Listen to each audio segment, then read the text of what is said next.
ലൈവിലിപ്പോൾ നമ്മുടെ അക്ബർ ടീമും നമ്മുടെ നൂറയായിട്ട് ഒരു ഫൈറ്റാണ് നടക്കുന്നത്. അക്ബറും ടീമും പറഞ്ഞിട്ടുണ്ടായിരുന്നു, നിങ്ങളുടെ ഫ്ലോർ ക്ലീൻ ചെയ്താൽ മാത്രമേ, അതായത് നിങ്ങൾ ഡ്യൂട്ടി ചെയ്താൽ മാത്രമേ ഫുഡ് തരുള്ളൂ എന്ന് പറഞ്ഞിട്ട് ഒരു ഫൈറ്റാണ് ഇപ്പോൾ നടക്കുന്നത്. അപ്പോൾ നൂറ ചോദിക്കുന്നുണ്ട്, അപ്പോൾ ഇന്നലെ ഞങ്ങൾക്ക് ഫുഡ് തരാത്തത് നിങ്ങളുടെ കുറ്റല്ലേ എന്ന് ചോദിക്കുന്നുണ്ട്. ഇന്നലെ 2 നേരം മാത്രമേ അവർക്ക് ഫുഡ് കിട്ടിയിട്ടുണ്ടായിരുന്നുള്ളൂ, നൈറ്റ് ഫുഡൊന്നും കിട്ടിയിട്ടുണ്ടായിരുന്നില്ല. അത് ഇപ്പോൾ ക്യാപ്റ്റന്മാരുടെ വൻ വീഴ്ചയായിട്ട് തന്നെയാണ് പറയേണ്ടത്. അവർ കൊടുത്തിട്ടുണ്ടായിരുന്നില്ല. ഇവർ തന്നെയാണ് കിച്ചൺ ടീമിലേക്ക്, ഞങ്ങൾ തന്നെയാണ് കിച്ചൺ ടീമിലേക്ക് മറ്റാരും കയറരുതെന്ന് ഒക്കെ നിയമം കൊണ്ടുവന്നത്. എന്നിട്ട് ഇവർ തന്നെ ഡ്യൂട്ടി കൃത്യമായിട്ട് ചെയ്തിട്ടുണ്ടായിരുന്നില്ല.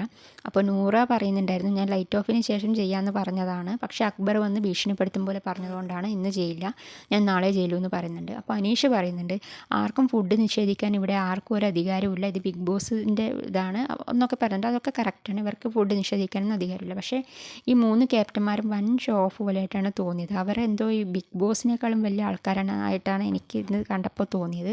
അപ്പോൾ ആ ഫൈറ്റാണ് ഇപ്പോൾ നടന്നുകൊണ്ടിരിക്കുന്നത്.